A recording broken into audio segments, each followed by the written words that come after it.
The Magical Balloon and the Adventure of the New House, Part 3. Elsa held out her arms. "I'll take Margot," she said, and Harvey handed her over. Margot was happy to go to Cousin Elsa, whom she loved very much. They all walked down the steps and followed Ted into the little building.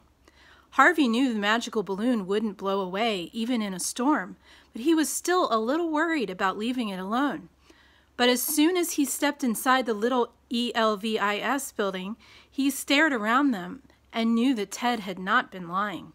Letters, all addressed to Santa, lay in baskets and cartons and containers, or drifted out of them to lay on the floor. There was a very small pathway through the stacks and piles of letters, and as Harvey watched, a hand darted out of one of the piles and snatched one letter, then another.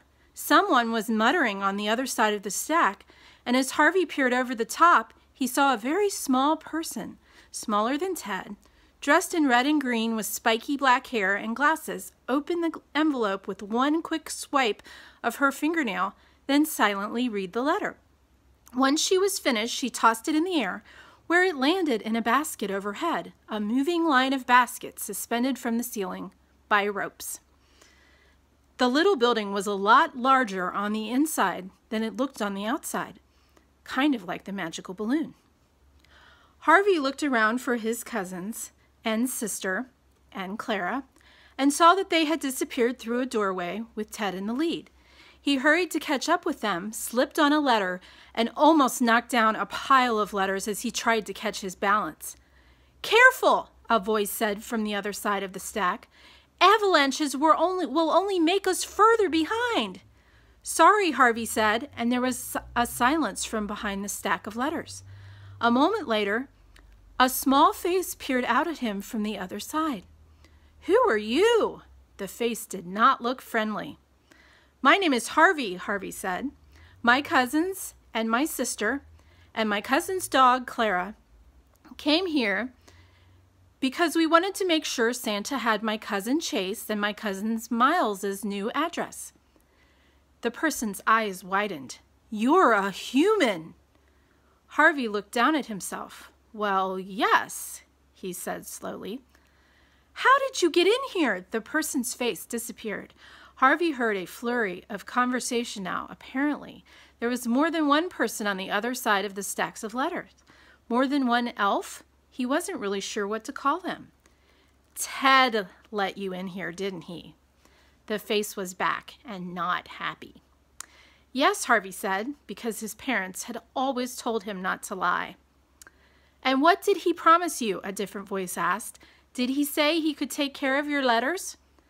"No, I think he wanted to show us why he couldn't," Harvey said. "But letting human children in here," a completely different voice muttered. "The nerve!" Harvey decided that now was probably a good time to find Elsa, Chase, Miles, Margot, and Clara. He turned away and quietly tiptoed through the narrow pathway to the door and stepped inside the other room before the elves, or whatever they were, decided what to do about him, and Ted, who was probably in trouble for letting them inside in the first place. Harvey didn't get very far. The room past the doorway looked like a waiting room of some sort, with red and white striped couches and chairs, green carpet, and shiny foil on the walls like they were inside of a Christmas present. Miles and Chase sat on one couch, Elsa and Margot on the other. Clara was sniffing at a potted plant. Ted was nowhere to be seen. Harvey glanced over his shoulders at the room full of letters. "Where's Ted?" he asked. "He said he had to talk to someone," Elsa said. "And that he would be back," Chase added.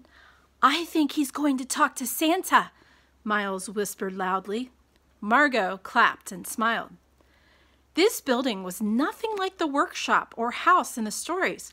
Harvey looked around and saw that the baskets were here too, slowly moving across the ceiling, filled with letters headed into a wide, round pipe that seemed to have some sort of glow coming from the other side. He was too short to see through the pipe to the other side, so he dragged over a chair, stood on top of it, and looked through to where the baskets were headed. Stay tuned for part 4.